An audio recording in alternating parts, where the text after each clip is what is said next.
नमस्ते बच्चों, आप सभी का स्वागत है। आज हम पाठ 16 आनुवंशिकता और परिवर्तन इसी को कंटिन्यू कर रहे हैं। इसमें आज हम देखेंगे तंतुकणिकीय विकार क्या होते हैं। तंतुकणिका में डीएनए पाया जाता है ना। तो डीएनए में ही क्या होता है, जनुक होता है। तो तंतुकणिका के डीएनए के अणु के जो जनुक में उत्परिवर्तन हो जाता है, जिसके कारण जो है दोष उत्पन्न हो सकता है। तंतुकणिका के जो डीएनए का जनुक है उसमें अचानक परिवर्तन हो जाता है, मतलब उत्परिवर्तन हो जाता है, जिसके कारण दोष उत्पन्न हो सकता है। ये कब होता है दोष उत्पन्न? भ्रूण के विकास के समय। जब भ्रूण का विकास होता है तब केवल अंडकोशिका की तंतुकणिका, अंडकोशिका से ही तंतुकणिका आती है। भ्रूण के विकास के समय अंडकोशिका से तंतुकणिकाएं आती है, इसलिए ये विकार जो होता है केवल माता द्वारा ही संतान को मिलता है, मतलब मदर के द्वारा ही जो है ये बच्चे को हो सकता है तंतुकणिकीय विकार।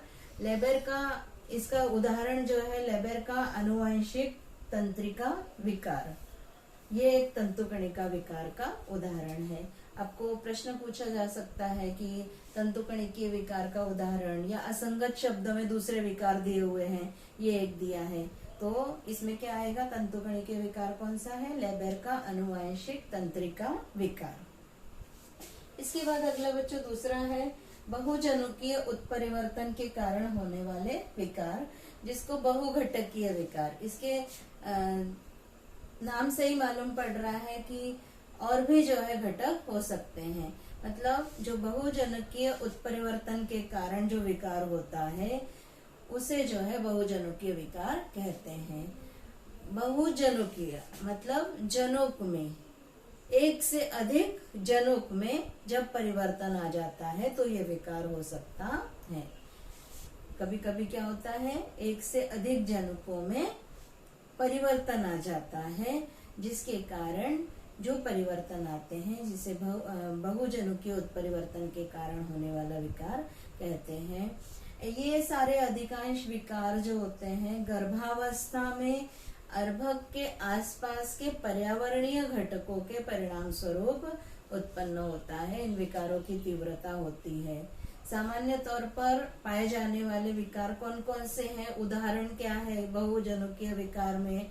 फाक होठ, फाक तालु, आमाशय का संकुचन, रीढ़ की हड्डी का दोष, ये है मधुमेह, रक्तचाप, हृदय विकार, अस्थमा, अतिस्थूलता, ये सारे विकार भी बहुजनुकीय विकार ही होते हैं।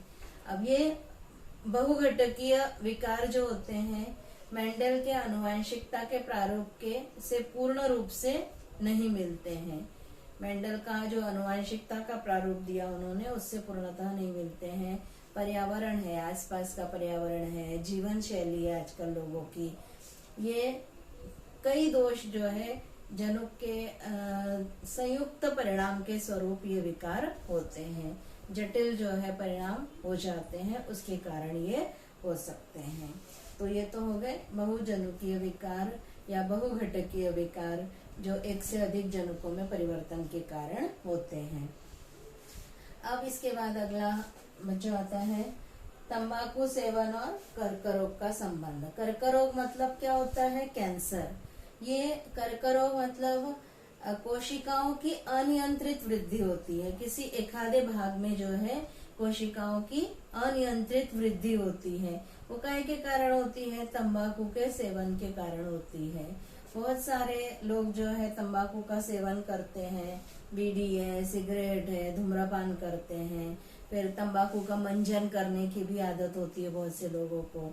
तो तंबाकू जन्य जो पदार्थ जो होते हैं, ऐसा माना जाता है कि ये सारे कर्कजन्य कारक हो सकते हैं, मतलब कर्क रोग इन सब के कारण हो सकता है।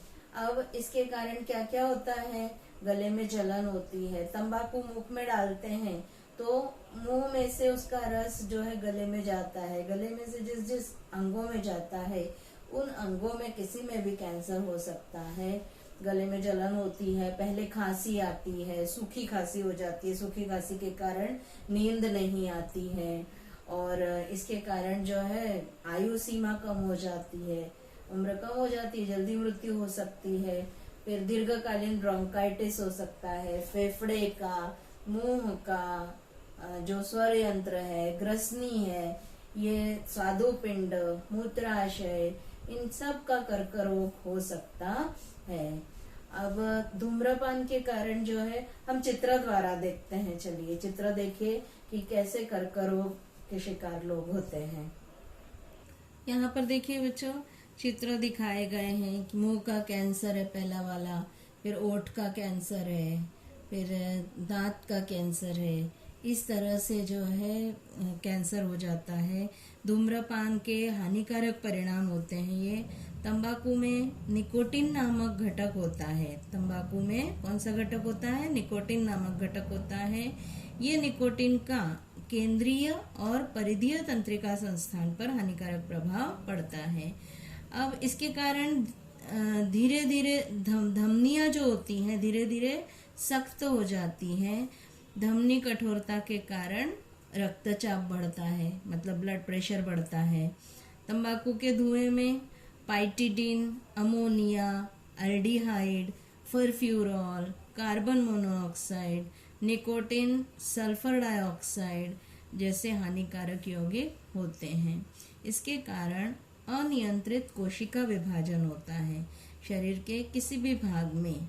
वहाँ पर शरीर में हमारे सतत कोशिकाएं बनती रहती है, लेकिन इसके कारण क्या होता है, किसी एक जगह पर अनियंत्रित कोशिका विभाजन होता है। तंबाकू का धुआं महीन कार्बन कणों से संपूर्ण रूप से भरा हुआ रहता है, जिसके कारण फेफड़ों के जो निरोगी ऊतक है वो काले पड़ जाते हैं। फेफड़े जो है काले काले हो जाते हैं, पूरे ऊतक जो है इसमें फंस जाते हैं ये कार्बन के कण, और इससे कैंसर हो सकता है, कर्क रोग होता है। तंबाकू और तंबाकू जन्य पदार्थ जो चुभलाते समय उसके रस का अधिकांश भाग जो है शरीर में अवशोषित किया जाता है।